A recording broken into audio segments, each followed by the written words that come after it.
ಅಂತ ಆದೇಶ ಆಗಿದೆ. ಇವತ್ತು ಬೆಳಿಗ್ಗೆ ರೆಗ್ಯುಲೇಟರಿ ಕಮಿಟಿ ಮೀಟಿಂಗ್ ಇತ್ತು.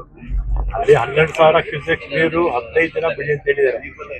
ಆದ್ರೆ 15 ದಿನ ಅಂತ ಹೇಳಿದ್ರೆ ಅದರ 15 TMCಗಿಂತಲೂ ಹೆಚ್ಚು ಬಿಡಬೇಕಾಗುತ್ತೆ. ಮತ್ತೆ ಮಧ್ಯಾಹ್ನ CWMA ಇದೆ, ಮಾನಿಟರಿಂಗ್ ಅಥಾರಿಟಿ ಮೀಟಿಂಗ್ ಇದೆ. ನೋಡೋಣ ಏನಾಗುತ್ತೋ. ಆಮೇಲೆ ನಮ್ಮ ACS ಹೋಗಿದ್ದಾರೆ.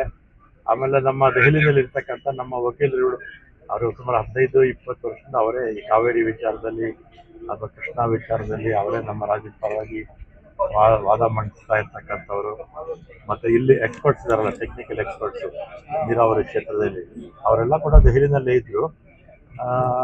ನಮ್ಮ ವಾದ ಕೇಳಿದ್ದಾರೆ, ಅವ್ರ ವಾದ ಕೇಳಿದ್ದಾರೆ, ಮಾಡಿದ್ದಾರೆ. ಮತ್ತು ಮಧ್ಯಾಹ್ನ CWMA ಮೀಟಿಂಗ್ ಇದೆ, ನೋಡೋಣ. ಮತ್ತು ಸುಪ್ರೀಂ ಕೋರ್ಟಲ್ಲೂ ನಾಳೆ ಕೇಸ್ ಇದೆ. ನಮ್ಮ ACS ಅವರು, ನಮ್ಮ ಇವರು ಟೆಕ್ನಿಕಲ್ ಅಡ್ವೈಸರ್ಸು, ನಮ್ಮ ವಕೀಲರು ವಾದ ಮಾಡ್ತಾರೆ. ಅಲ್ಲಿ ನೋಡೋಣ ಮುಂದಕ್ಕೆ ಏನು ಮಾಡೋಣ. 3.5 TMC ನೀರು ಬಿಟ್ಟಿದ್ದೀರಿ ಸರ್. 3 TMC ಅಲ್ಲ, ಅದು 3.5 TMC ಸುಮಾರು ಒಂದು ಮೇ, ಜೂನ್, ಜುಲೈ ಅಲ್ಲಿ ಬಿಟ್ಟಿದ್ವಿ. ಅದು ಸಹಜವಾಗಿ ನೀರಿರುವಂಥ ನೀರದು. ಆಮೇಲೆ ಅವರು 3.5 TMC ನೀರು ಬಿಡಿ ಅಂದ್ರಲ್ಲ, ಹಟ್ಟೊತ್ತಿಗೆ ಏನಾಯಿತು, ನಮ್ಮ ಕಬಿನಿ ಡ್ಯಾಮ್ ತುಂಬೋಯ್ತು. ಕಬಿನಿ ಡ್ಯಾಮ್ ತುಂಬಿದ ಮೇಲೆ ಅದನ್ನು ನಾವು ಸ್ಟೋರ್ ಮಾಡೋಕ್ಕಾಗಲ್ಲ, ಅದು ನೇರವಾಗಿ ನದಿಗೆ ಹೋಗುತ್ತೆ. ಅದು 7.5 TMC ಹೋಗ್ಬಿಟ್ಟಿತ್ತು. ಈಗ ಏನಂದ್ರೆ ತಮಿಳ್ನಾಡಿಗೆ ಮುಂದಿನ ತಿಂಗಳು ಮಳೆ ಇರೋದು.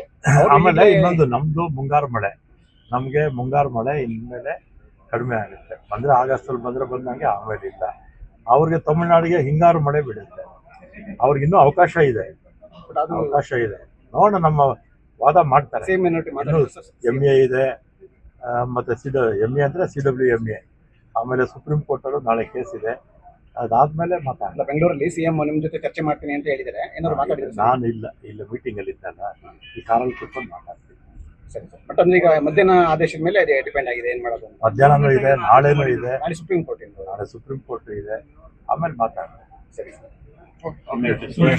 ಏನಂದ್ರೆ